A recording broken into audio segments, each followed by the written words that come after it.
tayo ng ginisang munggo. So, ano yung mga ano natin, ingredients? Of course, munggo. Nanilaga ng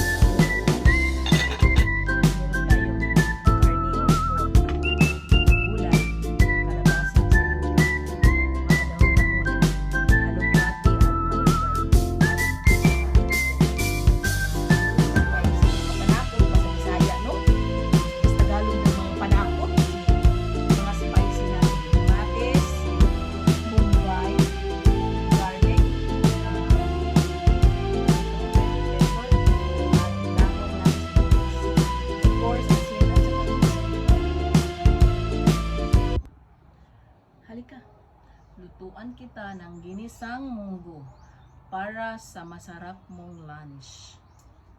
Kasirola, dahil masabaw tayo, kaya kailangan natin ng kasirolang gold pa rin. Mami Dars lang yan. Unahin natin yung pagisa ng pork natin. So, kay magisa man tayo, of course, meron tayong oil. Oil pa rin. Dali lang, may ano pa, may tubig pa tayo.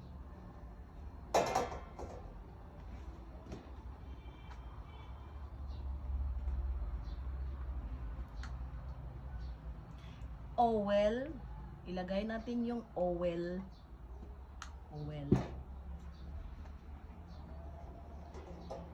Sa'yo ba, anong una yung ano to, igisa pag magisa tayo? Sa akin, unahin ko si bawang. Si bawang. Igisa natin ng una. Kung gusto mong huwag lapitan ng aswang, damihan mo ng bawang. Walang lalapit na aswang sa atin yan. Diba? So, isunod naman natin si bombay. Baka magtataka kayo, wala nang naniningil sa'yo dahil nandito na si bombay, ginisa ko na. Hindi, bombay siya sa Bisaya. Ito nga talagang nakakatawa sa atin, no? Onion in English. Onion, sibuyas ba? Sibuyas. Isunod natin si kamatis.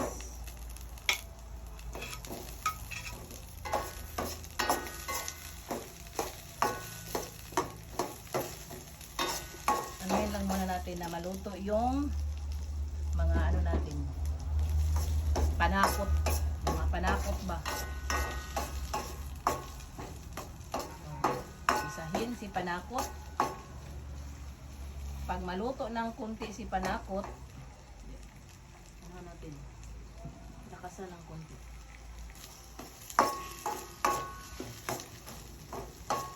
Oh, ang bango.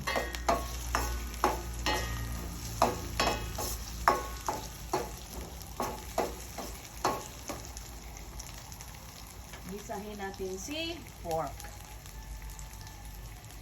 Diba? Parang ano yata to? Parang pork sa munggo. Dahil sa maraming pork. Igisa muna natin siya para maluto.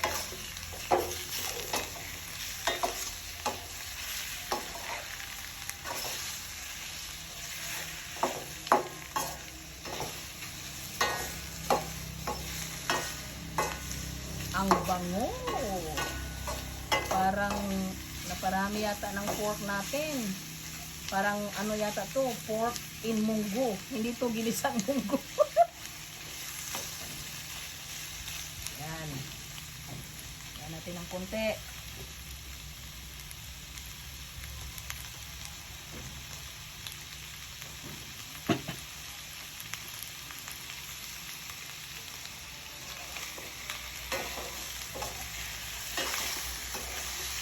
Mix muna. Mikos muna tayo para sa sarap yung ano. Mag-ano ba to? Mag-absorb yung mga ano natin.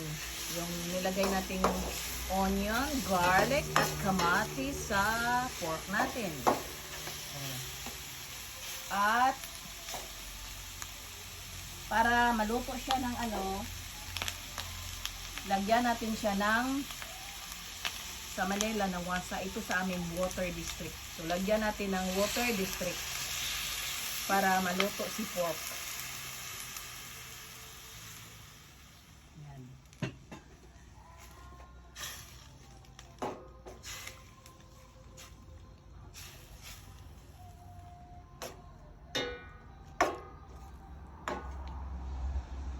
Kunti pa.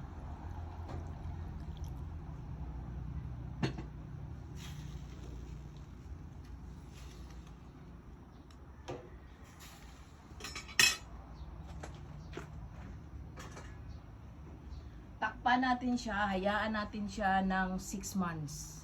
6 months lang naman para maluto yung pork. Tapos balikan natin siya mamayang konti.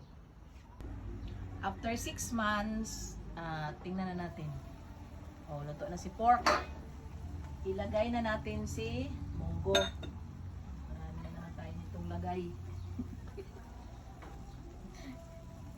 Wait lang kay maraming ano siya. Hindi natin ano kung makasya siya. Ilagay si munggo. Yung munggo ha, ilaga muna natin ha bago natin i-ano nito ha, ilagay. Kay baka yung pagsabihin natin ginisang munggo, hilaw pa na munggo yung ilalagay natin dito. So kailangan naka-ano na siya. Ano to? Hindi natin ubusin. Marami. Paano siya? Dahil luto na si munggo, pwede na nating ilagay si kalabasa at saka si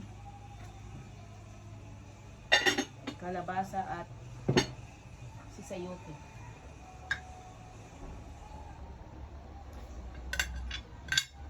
Kalabasa at sayote. Kung gusto natin na malinaw yung mata natin, dahil kailangan talagang malinaw. Dahil importante si mata. So, damihan mo ng kalabasa. Wala namang mag-ano sa'yo. Wala namang walang makialam kung gaano kadami yung gulay na ilalagay natin. So, damihan si kalabasa dahil pang palinaw ng mata para madali tayong magmarites.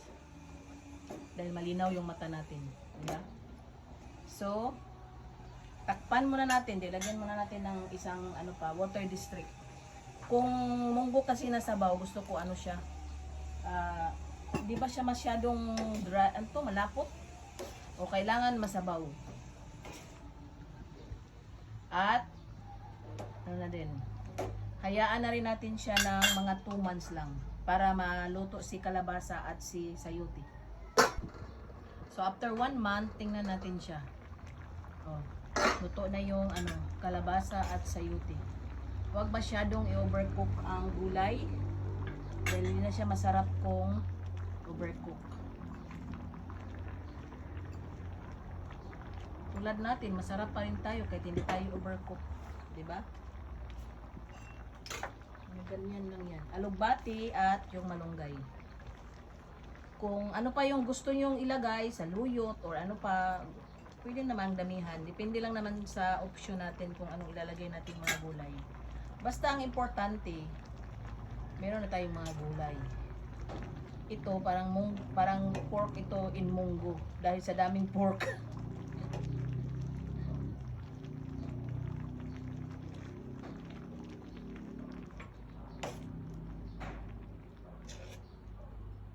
Konti na lang. I-ano lang natin ng konti. Huwag kalimutan yung asin at bitsin. Si asin.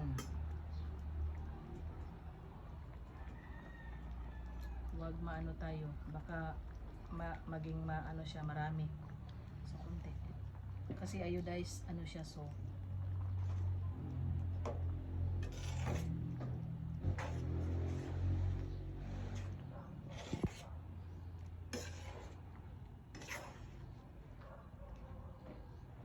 At bitsin. Konti.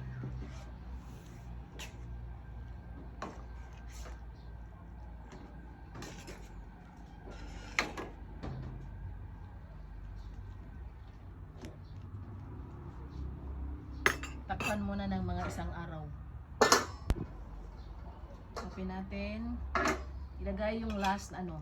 Ako, mahilig ako sa mga maanghang. So, ilagay natin yung atsal at sibuyas dahon at may sili akong labuyo na nilagay para maging maanghang yung. Kung gusto mong maanghang masyado, damihan mo ng sili para yung bibig natin di na makapagmarites. Ganyan lang. So, yan na. Kunti.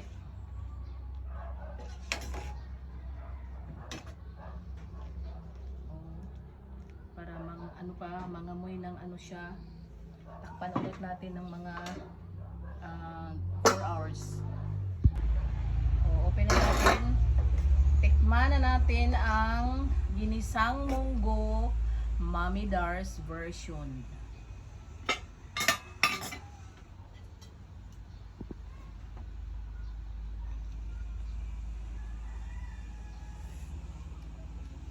Sarap! Always remember, ang pagluluto ay passion. Kailangan natin ng love. So, love from my heart, 80% love. 20% kilig. Kailangan natin kiligin pag magluluto tayo para lalong sumarap. So, ihain na natin siya. I-off na natin to.